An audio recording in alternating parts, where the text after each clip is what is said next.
Salmos 103, o assunto está no versículo 3, mas eu quero ler desse versículo de número 1. Bendize, ó minha alma, ao Senhor, e tudo que há em mim bendiga o teu santo nome. Bendize, ó minha alma, ao Senhor, e não te esqueças de nenhum dos seus benefícios. É Ele que perdoa todas as tuas iniquidades e sara todas as tuas enfermidades. Quem redime a tua vida da perdição, te coroa de benignidade e de misericórdia. Quem enche a tua boca de bens, de sorte que a tua mocidade se renova como a águia. Voltando ao versículo 3, é Ele que perdoa todas as tuas iniquidades e sara todas as tuas enfermidades. Mateus 5:23, versículo 4:23 de Mateus, diz ainda o versículo: percorria Jesus toda a Galileia, ensinando nas suas sinagogas, pregando o evangelho do reino e curando todas as enfermidades e moléstias entre o povo. E a sua fama correu por toda a Síria. Traziam-lhe todos os que padeciam, acometidos de várias enfermidades e tormentos, os endemoniados, os lunáticos e os paralíticos, e Ele os curava. Glória a Deus, amém. Queridos, estamos falando sobre a palavra cremos, e esse assunto é vasto e jamais se esgotará num pouco de tempo de meditação. São temas sequenciais que nós enumeramos para trazer aqui um vislumbre, olhando de uma forma bem panorâmica, para que desperte a nossa curiosidade, para nós podermos pesquisar, para conhecer cada vez mais a Bíblia Sagrada e aquilo que nós cremos, aquilo que nós acreditamos. Nós cremos, acreditamos, defendemos e pregamos um Evangelho, um Deus que Criador dos céus e da terra, Jesus Cristo que deu a vida pelos pecadores, e o Espírito Santo que é o Consolador da humanidade. Dentro desse contexto de base da Bíblia Sagrada, que é a Palavra de Deus, nós temos as doutrinas fundamentais, que são inúmeras, que vêm sendo defendidas pela igreja com o passar dos séculos, muitos anos já, isto vem, e de um tempo em diante, foi então colocada no papel, já como algo oficial da igreja, tirando da Bíblia, com interpretações e tal, para que a igreja do Senhor pautasse a sua caminhada, sua vida, a sua regra de fé baseada na Bíblia. O versículo número 3 deixa claro cura divina e também perdão de pecados. Logo falaremos sobre essas duas coisas, mas vamos então falar hoje precisamente sobre eu creio, nós cremos na cura divina. Nós cremos que Jesus cura os doentes. Vamos pensar sobre isso então. No primeiro texto é o salmista que está falando. No segundo texto é o Senhor Jesus que está falando, ou Mateus falando ali no Evangelho do nosso Senhor Jesus Cristo, o Evangelho do Rei. O que é a cura divina então? Primeiro, cura divina não é um mérito nosso. Cura divina é um ato da soberania de Deus.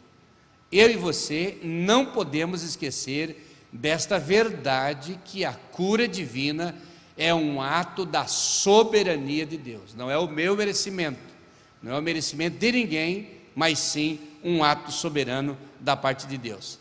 É um ato soberano também da misericórdia de Deus. Quando Deus tem misericórdia, quando Deus prolonga os dias, quando Deus ouve a oração e o pedido da cura, Ele tem este ato soberano derramando a sua misericórdia sobre as nossas vidas.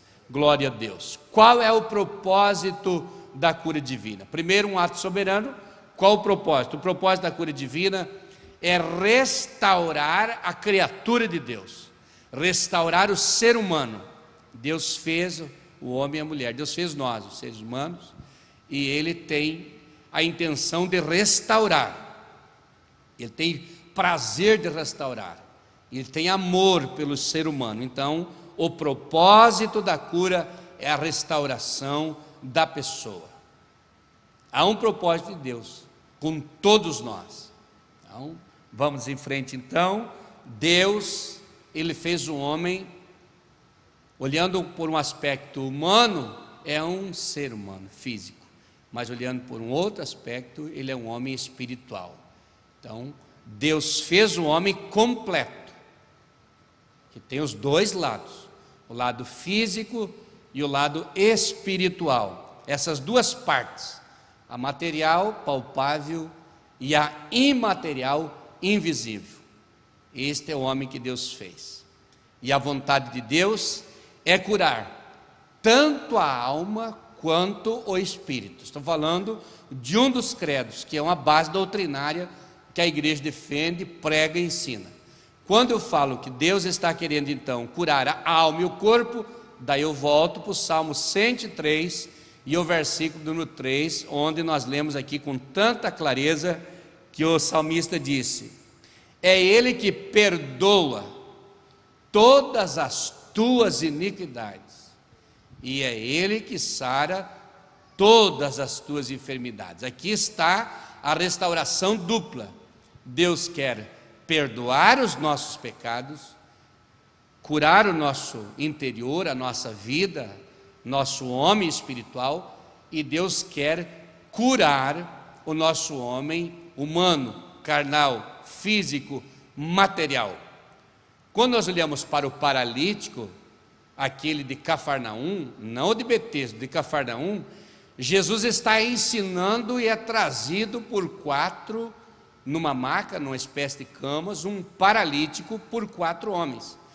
Quando eles furaram o telhado e o paralítico desceram ele por cordas até a frente onde Jesus estava ensinando, Jesus declarou 2 coisas para aquele homem e foi censurado pelos escribas e os fariseus que estavam ali. Ele disse: perdoados estão os teus pecados. A restauração interna, a restauração espiritual deste homem. E eles já disseram: quem pode perdoar pecados, senão Deus? Não crendo que Jesus era Deus em carne, Deus encarnado, o Verbo encarnado. Jesus, conhecendo os corações, sabendo o que estavam pensando, Ele disse: por que arrazoais entre si em vossos corações, para que vocês creiam que o Filho do Homem tem poder na terra de perdoar pecados? Deu uma pausa, foi até o paralítico e disse: levanta-te, toma a tua cama e vai para a tua casa. Jesus ali salvou o paralítico, mas também curou a sua alma, curou seu corpo. Salvou a sua alma, curou a alma e também curou seu corpo, dando vida para aquele paralítico. A cura divina, ela demonstra uma outra coisa. Jesus via as pessoas doentes e Ele chorava.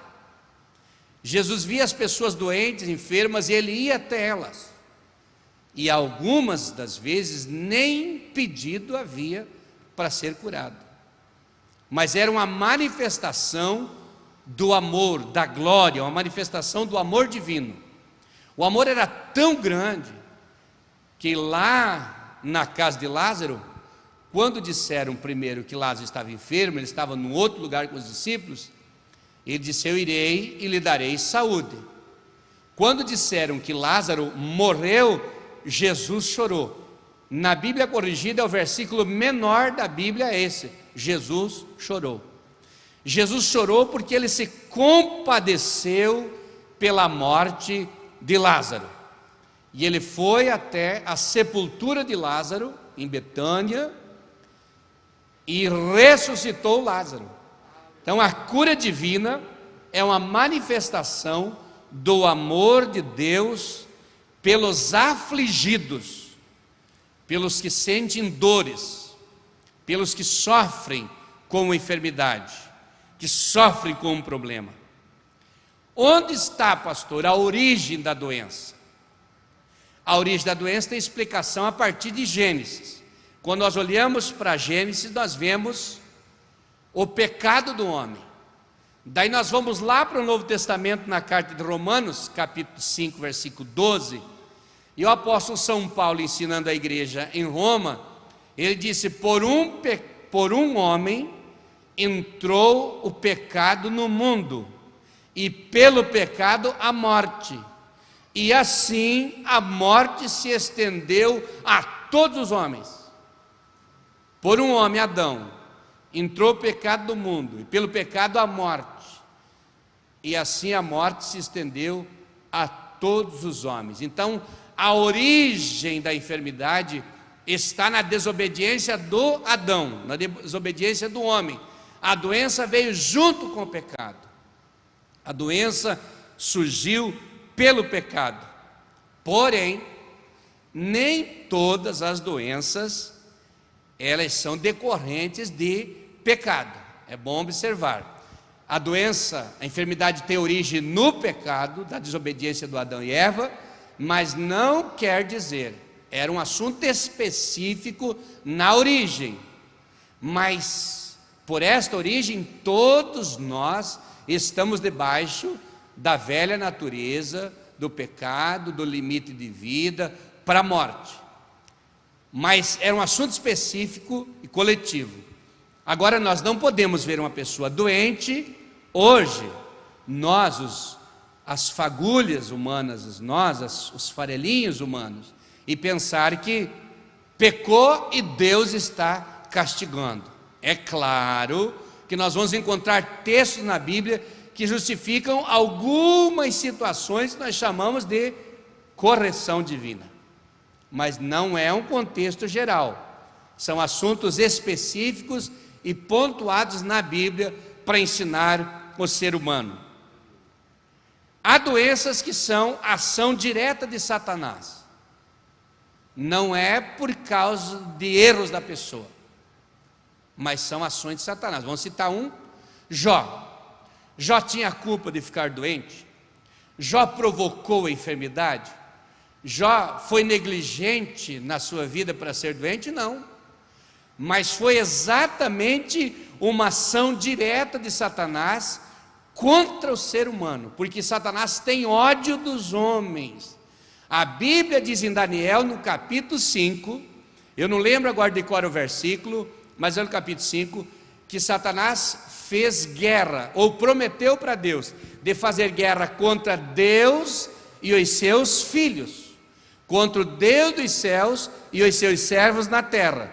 Então Satanás sempre vai guerrear contra o povo de Deus, sempre ele vai lutar contra, e nesta ocasião ele se levantou contra o servo de Deus, o Jó, e Jó ficou enfermo, Jó ficou doente. Mas existem doenças também que podem ser originadas na negligência humana. Não estou falando aqui sobre o dom da cura, estou falando na cura como geral, no geral, a cura divina como geral. Então a origem da enfermidade e a cura divina no geral. Mas nós temos casos na Bíblia que justificam essa situação. Se você ir lá ver o paralítico de Betesda, você vai encontrar Jesus curando o paralítico, ele colocando a cama nas costas e indo embora. Alguns dias ou tempo depois, Jesus encontra no templo e pergunta para ele: estais são? Vírgula, não peques mais, para que não te suceda coisas piores. Havia ali uma espécie de correção. Isso nós chamamos, quando falamos de cura divina, especialmente dos dons, de uma cura radical ou uma cura condicional. Então é possível que haja uma cura instantânea, momentânea, radical da parte de Deus, e é possível que haja uma cura condicional também, porque Deus é sábio para trabalhar com nós. Existem pessoas que, se tiveram uma dorzinha, está temendo a Deus, está servindo a Deus, não consegue servir a Deus por propósito, tem que ter um espinho na carne. Qual era o espinho que Paulo tinha? Paulo teve uma chamada de Deus. Paulo se converteu no caminho de Damasco quando ia perseguir os cristãos, mas lá na frente nós entendemos pelo apóstolo São Pedro que tinha um problema sério de visão. Depois nós entendemos que Paulo tinha outros tipos de enfermidades, e um dia ele disse que tinha um espinho na carne, a saber, ele mesmo disse, um mensageiro de Satanás que me esbofeteia, a fim de que eu não me exalte. Cada vez que ele queria se exaltar, o mensageiro de Satanás dava umas esbofeteadas em Paulo, e ele permanecia humilhado perante o Senhor. Não vamos dizer que seja espinho na carne, essa é uma coisa divina e é um segredo de Deus que nós não sabemos bem nas Escrituras, mas que tinha problema de visão, tinha. Que era fraco fisicamente, nós sabemos disso. Então, cura divina, no Antigo Testamento, ela tem uma outra conotação. Ela está vinculada à aliança, a aliança de Deus com Israel. Deus falou com seu povo através de Moisés e através de Josué: olha, o meu anjo vai conduzir vocês, o comportamento de vocês deve ser um comportamento diante do Deus eterno, correto, e eu abençoarei o vosso pão e a vossa água, e tirarei do meio de vós as enfermidades. Primeiro vem a exigência do servir, a exigência do manter a aliança, a exigência de se manter fiel. Depois vem a bênção no pão, a bênção da água e a cura das enfermidades. Gênesis, Êxodo 23, já achei aqui, e versículo de número 25, vou ver o que diz esse versículo aqui. Servireis o Senhor vosso Deus, e Ele abençoará o vosso pão e a vossa água, e eu tirarei do meio de ti as enfermidades, e não haverá nem que aborte, nem estéril na tua terra, e o número dos teus dias eu vou cumprir. Mas vem essa exigência, eu, Senhor, e tal, cobrando. Então, no Velho Testamento, a princípio, a cura estava vinculada, a cura divina, a uma aliança que não podia ser quebrada. Deus não é proibido de fazer uma aliança com nós e nos condicionar. Enquanto você for fiel, tu está são. Se você não for fiel, eu vou deixar uma dorzinha para você ser fiel. Só que isso não é regra. Deus pode trabalhar com o ser humano, mas não podemos dizer que isso é regra, porque não é regra. Só que Deus usa vários jeitos para nos ensinar, e se esse for um jeito de ensinar alguém, Deus vai ensinar. Teve uma mulher que pediu oração para mim alguns anos atrás, que ela precisava vencer o orgulho. Daí eu orei pela irmã. Ela disse: sabe por quê, pastor? Porque se eu estou bem financeiramente, eu sou dura com as pessoas. Eu olho um olhar pesado para as pessoas. Entra dentro de mim uma coisa ruim, e eu sei que é errado, mas não consigo. Mas quando quebra os negócios, quando as coisas vai para o chão, eu sou uma serva de Deus fiel, e eu não quero que Deus mantenha essa condição para mim ser fiel. Eu quero ser fiel e ser abençoado por Deus sem essa condição. Então, quando começam as coisas a andar bem, eu já começo a me orgulhar, e Deus dá uma segurada, eu volto para o pó. Eu não quero isso. Quero uma mudança interior, para mim servir a Deus na riqueza, na pobreza, na hora da crise, aconteça o que acontecer comigo, eu quero ser crente fiel a Deus. Eu orei por aquela serva do Senhor, muitos anos não vejo mais. Creio que Deus teve misericórdia, porque foi um testemunho que ficou gravado na minha mente e jamais vou esquecer. Glória a Deus. Mas veja só, Jó era uma seta maligna. o diabo se lançou contra ele. Aquela mulher curvada de Lucas, você vai ver Jesus vendo a mulher doente, expulsando o demônio da mulher. Estás livre da tua enfermidade. E eles murmuraram no sábado, como ele pode curar o enfermo? Jesus disse: se o teu jumento tiver sede, ou você encontrar o jumento na cova, você não vai tirar de lá, não vai dar água só porque é sábado? Meu pai trabalha até agora e eu trabalho também. Eu não devia soltar essa filha de Abraão, a qual Satanás a mantém presa, aprisionada há 18 anos. Então não era uma enfermidade que podia ser diagnosticada pelos exames, não tinha patologia nenhuma, era espiritual, era um demônio que oprimia, o espírito da enfermidade. E Jesus mandou embora o espírito de enfermidade. Claro que se você prestar bem atenção no texto, a mulher estava curvada, mas ela não estava impedida de caminhar, ela ia, vinha e tal, só que ela estava sendo oprimida. A opressão não podia desenvolver as suas atividades normais. Satanás quer tirar as pessoas da normalidade, através de uma dor, de uma enfermidade, alguma coisa, também lança seta. Mas o nome do Senhor Jesus liberta de qualquer tipo de doença, pelo poder da sua graça, do seu poder e da sua palavra. Glória a Deus. No Novo Testamento, a cura está relacionada à compaixão. Se nós formos dar uma olhada na Bíblia, no Evangelho de Lucas, no capítulo 9, versículo de número 2, você vai ver ali um relacionamento com o reino. Se você olhar no capítulo 15 de Mateus, vai ver um relacionamento com a vida financeira e também com a vida de fé da mulher. Lá é a mulher cananeia: minha filha está em casa miseravelmente endemoniada. Jesus disse: não é bom tirar o pão dos filhos e deitar os cachorrinhos. O que tinha a ver pão com demônio? O que tinha a ver o pão para dar para os filhos com o demônio atribulando a filha em casa? Mas era uma relação da provisão, da bênção para casa, da paz para casa, da segurança da casa, da limpeza da casa, da purificação da casa. Deus tinha uma relação com esta compaixão por ela, mais limpeza na casa, e daí envolvia tudo, inclusive o pão. Mas em Lucas 9, esse versículo nós precisamos ler, versículo 2, a cura está relacionada ao reino. Este reino aqui não é o reino da terra simplesmente, é um governo de Deus para as nossas vidas. Veja o versículo 1 já do capítulo 9 de Lucas.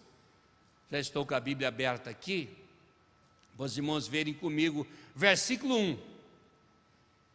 Convocando os seus discípulos, deu-lhes virtude e poder sobre os demônios e para curarem os enfermos. Aqui já estão duas coisas: libertação e cura. No versículo 1 de Lucas 9, deu-lhes virtude e poder sobre demônios e curar enfermos. Agora veja o versículo 2: e enviou-os a pregar o reino de Deus e curar os enfermos. Esta relação que eu queria ficar, porque a do versículo 1 pegou lá no Salmo 1. É Ele que perdoa todos os teus pecados e sara todas as tuas enfermidades. Está aqui no versículo 1. Mas no 2 diz: Ele os enviou a pregar o reino de Deus e curar os enfermos. Cura. A cura no Novo Testamento está relacionada ao reino de Deus, ao governo. Vocês vão pregar o reino. O que significa? Quando o reino de Deus chega, quando o governo de Deus chega na nossa casa, na nossa vida, na nossa família, chegou o governo de Deus, tirou outro governo. A Bíblia diz no Evangelho de Lucas: quando um valente está dentro da sua casa, guardado e protegido, tudo está como ele tem.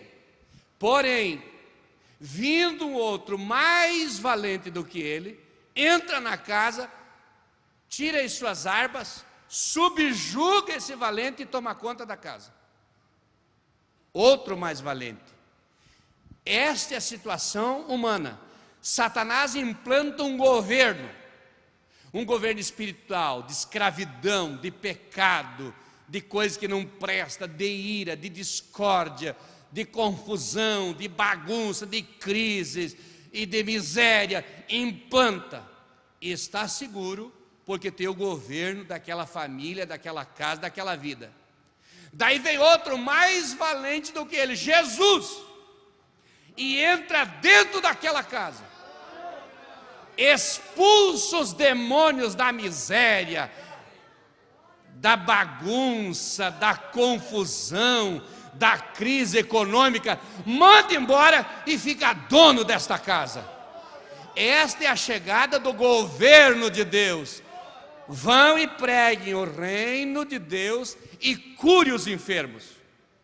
Podemos glorificar a Deus, porque a tua casa está sob o domínio de Deus, está sobre o governo de Deus, e Satanás não pode tocar na tua vida, Satanás não pode destruir a tua família. Satanás vai tentar, mas já está vencido pelo nome de Jesus, que tem autoridade nos céus, na terra, nas águas, debaixo da terra e em todos os seres humanos, de antes, de agora e de depois, até a eternidade. Levante a mão para o céu, aleluia.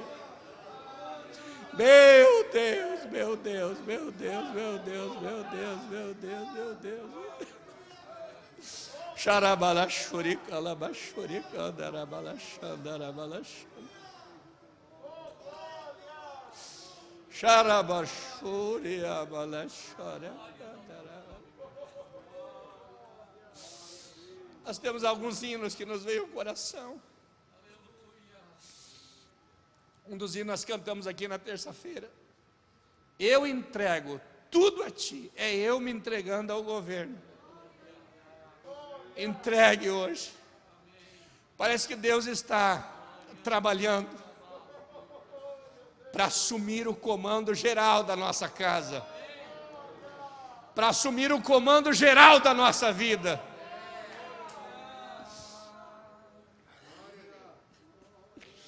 Se ele colocar a mão no volante, ele conduz com segurança, ele conduz com sabedoria, governa, Senhor. A cura divina está relacionada ao governo de Deus, ao reino de Deus sobre nossas vidas. Deus está governando a minha vida, a minha casa. Deus está governando a sua vida, a sua casa. Deus está trabalhando. Glória seja dado o nome do Senhor Jesus, que vive e reina para todos sempre. A cura divina está relacionada também à obra expiatória do Calvário. A Bíblia deixa claro, lá em Isaías 53, Ele levou sobre si as nossas dores, e as nossas enfermidades levou sobre si, e pelas suas pisaduras nós fomos sarados. Pelo seu sacrifício nós fomos sarados, pela obra expiatória, pelo seu sangue derramado, pelo preço que Ele pagou, nós fomos sarados. Ele dominou a enfermidade na cruz, então está relacionada à obra expiatória, mas a cruz está relacionada também a esta provisão. Olha, eu vou tirar do meio de vocês as enfermidades, mas eu vou abençoar o vosso pão, e vou abençoar a vossa água. E lá na continuação do texto diz: eu também vou tirar os inimigos da vossa frente, eu vou limpar o vosso caminho, e os inimigos não se levantarão. Dentro o profeta Isaías e diz assim: nem a ferramenta preparada contra ti prosperará, nada preparado contra ti prosperará. porque há um decreto de Deus para abençoar, glória a Deus. Pastor, teve curas no Velho Testamento? Teve. Abraão orou por Abimeleque, Gênesis 20, versículo 17, a Bíblia diz que Abraão orou, e Deus curou Abimeleque e a esposa de Abimeleque e todas as servas da casa de Abimeleque. Moisés orou por Miriam. Miriam contraiu lepra por problemas de murmuração contra o próprio Moisés. Moisés, quando Arão pediu, Arão era irmão, eram Anrão e Joquebede, tinham 3 filhos, Arão, Moisés e Miriam. Arão é sacerdote, Moisés era o legislador, todos eram profetas, mas Miriam era profeta e era música também, cantora. Era uma família do ministério. Anrão e Joquebede não eram sacerdotes, nem tinham cargos do ministério, nem a função, mas os seus filhos eram os 3 do ministério.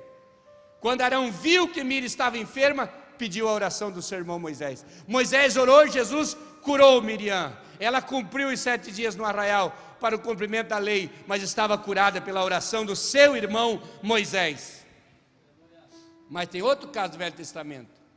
Tinha uma menina que estava lá na Síria, na casa de Naamã. E esse homem era uma autoridade do exército, um grande comandante, um grande general, grande ministro da Síria, porém era leproso. E o profeta Eliseu, enviado por Deus, deu uma ordem para ele. É vasto o assunto, mas só citando. Segundo Reis 5, versículo 10. Ele disse: vai e mergulha no Jordão 7 vezes. E ele foi, meio resignando, meio não aceitando, mas aconselhado pelos seus servos. Se o rei ou se o profeta pedisse uma coisa mais difícil, você não faria? Claro que faria. Então por que não mergulhar 7 vezes no rio, que é fácil e rápido? E ele mergulhou 7 vezes no Jordão e saiu da água, sua pele como a pele de uma criança, são 100% curado. Então no Velho Testamento houve orações e houve cura divina para os enfermos também. No Novo Testamento, Deus, visando o bem do seu povo, Ele também equipou a igreja com os dons. Aí entra. Deus do Novo Testamento equipou a igreja com os dons espirituais. E dentre eles está cura. Os dons de curar. Por que está no plural, os dons de curar?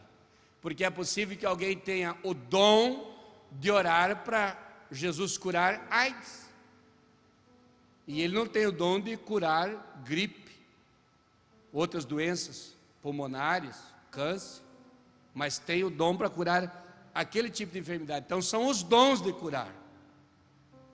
Mas é possível, eu falei aqui na terça-feira passada, que se a pessoa que tem o dom não tiver uma vida consagrada, Deus usa qualquer um vaso que estiver preparado, e aquele que tem o dom não vai ser usado, porque Deus quer os vasos prontos para ser usado nas suas mãos. Por isso Paulo disse: desperta o dom que há em ti. Profetizava, consagra a vida para profetizar. Cantava, consagra a vida. Revelava, discernia, interpretava, curava os enfermos, tinha dom de fé, de revelação, qualquer o dom que tinha. Então desperta o dom que está em ti.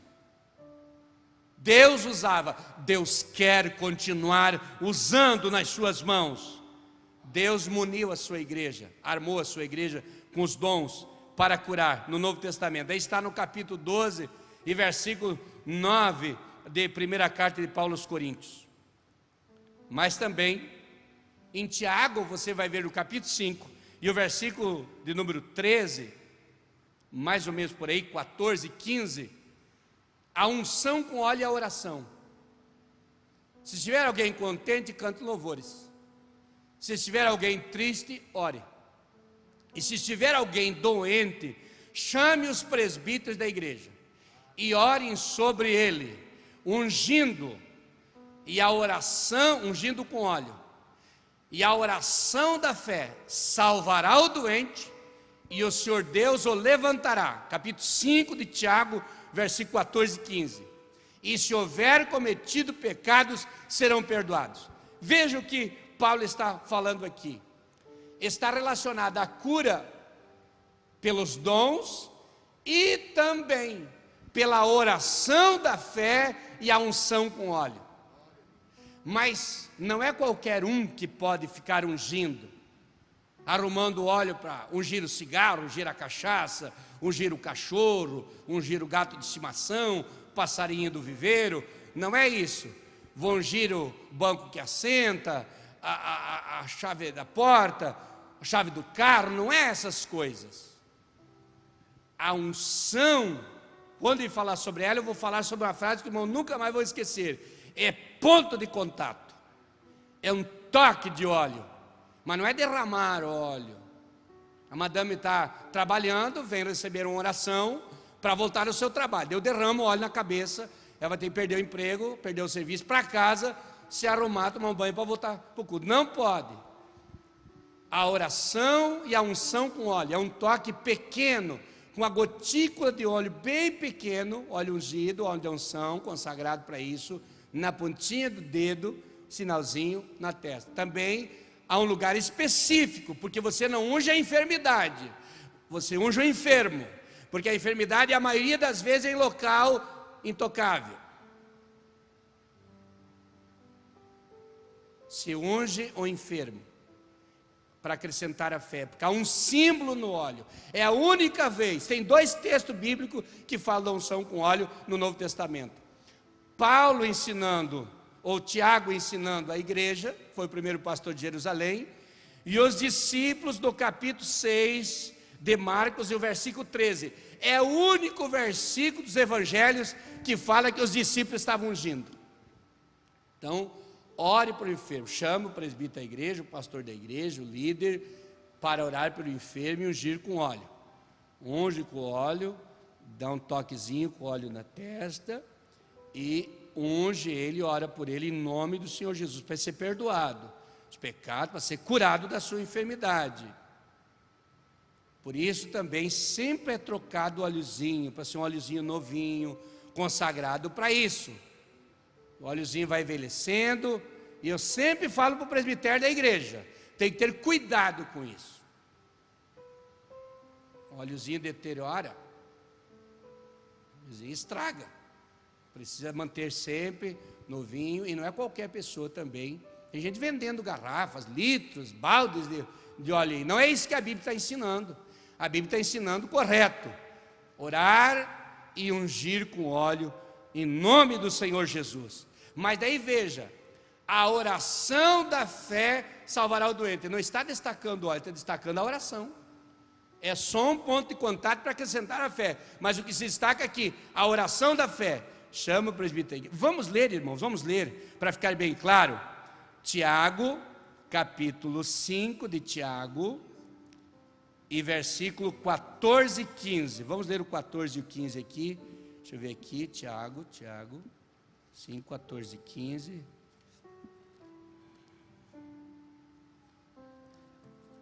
Tiago 5, 14 e 15, já achei aqui. Veja o versículo 14. Está alguém entre vós doente? Chame os presbíteros da igreja e orem sobre ele, ungindo com azeite em nome do Senhor.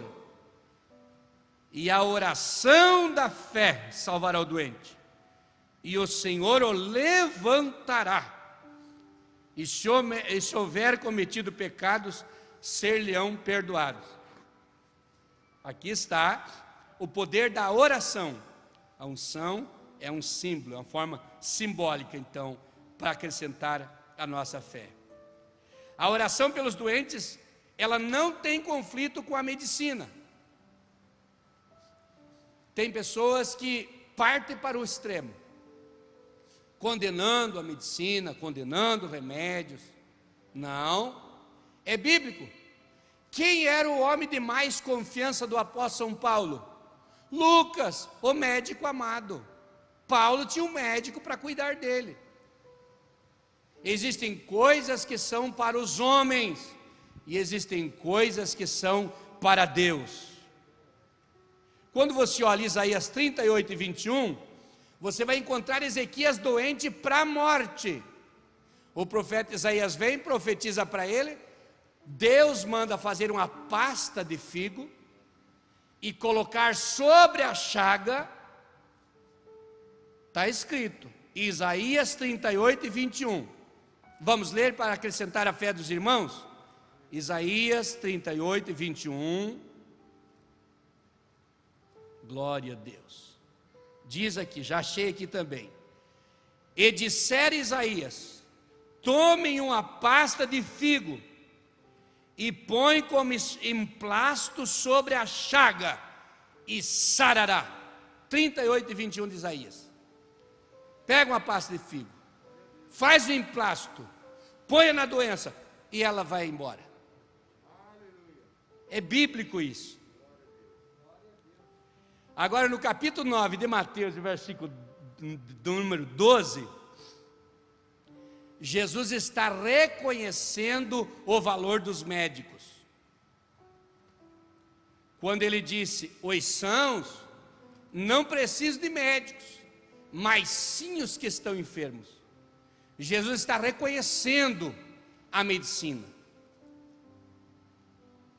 Nem um momento a enfermidade, a oração contra a enfermidade contrariou o trabalho de Deus ou o trabalho da medicina.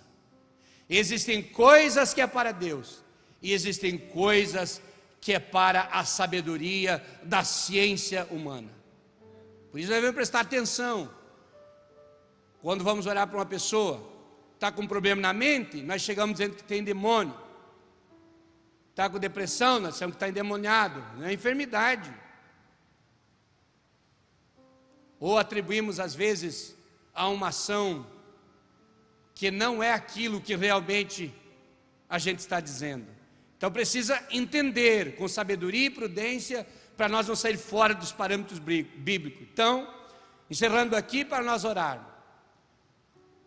A cura, ela tem uma relação com aliança, com governo, com reino, com amor de Deus, com misericórdia de Deus, sendo um ato divino e misericordioso sobre a vida dos homens. Em nenhum momento a oração da fé, o poder de Deus se conflita com os médicos que Ele instituiu na terra como instrumento de Deus também para ajudar a humanidade.